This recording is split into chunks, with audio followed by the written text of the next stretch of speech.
সাজ্জাদ ভাই মাইনাসটা বাঁচান। ওই সমস্যা নাই, 15 থেকে এই তুই ফ্রি বাইতে আলার করে আলা থাকবে না কিছু না আমার কাছে।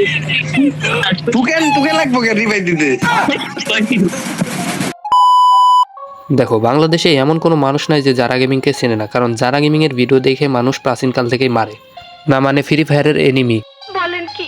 যারা গেমিং আর রোস্টেড গেমিং অনেক আগে থেকে কাপল ব্লগের এর নামে ফ্রি ফায়ার গেম প্লে চলতেছিল। এখন যারা গেমিং আর রোস্টেড গেমিং এর হঠাৎ করে একটা বিচ্ছেদ তৈরি হয়ে যায়, যে কারণে যারা গেমিং এখন বিভিন্ন ভাতার চেঞ্জ করতেছে। যারা গেমিং রোস্টেড গেমিং এর সাথে একটা বিচ্ছেদ হয়ে যাওয়ার সঙ্গে সঙ্গেই যারা গেমিং একটা ইন্ডিয়ান ইউটিউবার টিজেআর গেমারের সাথে ভিডিও বানানো শুরু করে, কিন্তু তার ভিডিওর ভিউজগুলো একটু কম ছিল, যেমন 20,000, 30,000, 40,000 এর উপরে ভিউজ যাইতোই না। সে জানতে পারে আমাদের ওমর ভাই নাকি আবারও গেমিংয়ে ব্যাক করছে। এখন সে ভাবতেছে ওমর ভাইরে নিয়ে ভিডিও বানালেই লাখ লাখ ভিউ পাবে। হ্যাঁ, সেটা অবশ্যই, ওমর ভাইরে নিয়ে ভিডিও বানালে লাখ লাখ ভিউ পাবে। এখন আপনারাই দেখুন, ওমর ভাইরে নিয়ে ভিডিও বানানোর আগে তার চ্যানেলে 12,000, 24,000, 46,000 এর উপরে তেমন ভিউ যাইতো না, কিন্তু এখন ওমর ভাইরে নিয়ে ভিডিও বানানোর সঙ্গে সঙ্গে 1 লাখ ভিউ চলে আসছে। মানে এখন তারে নিয়ে আমাদের বলার মতো কিছুই নাই। একটা সময় ছিল যখন যারা গেমিং আর রোস্টেড গেমিং রে এক নামে কাপল ব্লগারের নামে চিনতো, কিন্তু বাংলাদেশের মাটিতে এখন অনেক অনেক কাপল ব্লগার তৈরি হয়েছে, সেই কারণে তাদের ভাত নিয়ে একটু টানাটানি লেগে গেছে। এখন বাংলাদেশটা এমন পর্যায়ে চলে গেছে যে ইউটিউবে যত পরিমাণ অশ্লীলতা তত পরিমাণ ভিউ। যেমন দেখুন, ইউটিউবে এমন এক গর্ভবতী মানুষ আছে যাকে দেখার পর মানুষ আর ক্রমে গিয়ে কষ্ট করে পুরান ভিডিও দেখতে হয় না। যেমন ইমরান ভিপি, জান্নাত তোহা, এদের ভিডিও দেখার পর আপনার হয়তো কষ্ট করে ক্রমে গিয়ে ভিডিও দেখতে হবে না। এখন আমি ভাবতাছি ইউটিউবে এত কষ্ট করে কন্টেন্ট বানিয়ে কি লাভ, যেখানে একটা বিয়ে লাখ লাখ টাকা ইনকাম করা যায় আই মিন কাপল ব্লগ বানিয়ে। কি আশ্চর্য কথা। যাই হোক, এখন আমরা তো আর কাপল ব্লগ বানাতে পারবো না, কারণ আমাদের একটা মান সম্মান আছে, আর যাদের মান সম্মান নাই তারাই কাপল ব্লগ করে খায়। লজ্জা শরম নাই, তাই আমরা বউ ইচ্ছা খাই।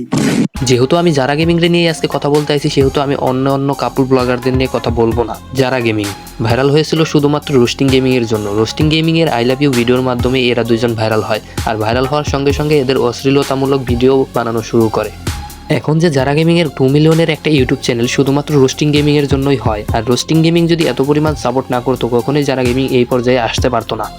এখন কি আর করার, রোস্টিং গেমিং এর সাইরা বিভিন্ন ইউটিউবারদের সিম্পাথি নিয়ে ভিডিও বানানো শুরু করছে যারা গেমিং। ওস্তাদ কাম হয়ে গেছে, গু আমার সারা।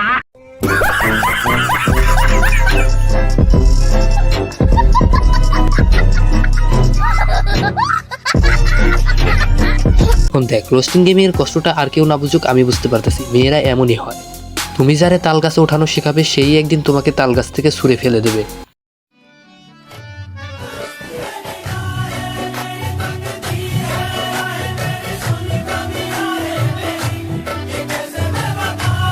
দেখো ভাই, এদের এত কথা বলে আমাদের লাভ নাই, কারণ এদের যতই কথা বলবো আমাদের শুধু মুখ নষ্ট হবে, এরা কখনোই কথাই শুনবে না। তার থেকে ভালো আমাদের চ্যানেলটা সাবস্ক্রাইব করো আর আমাদের 100 সাবস্ক্রাইবারের একটা ফ্যামিলি তৈরি করে দাও। তারপর থেকে দেখবা যাকে ধর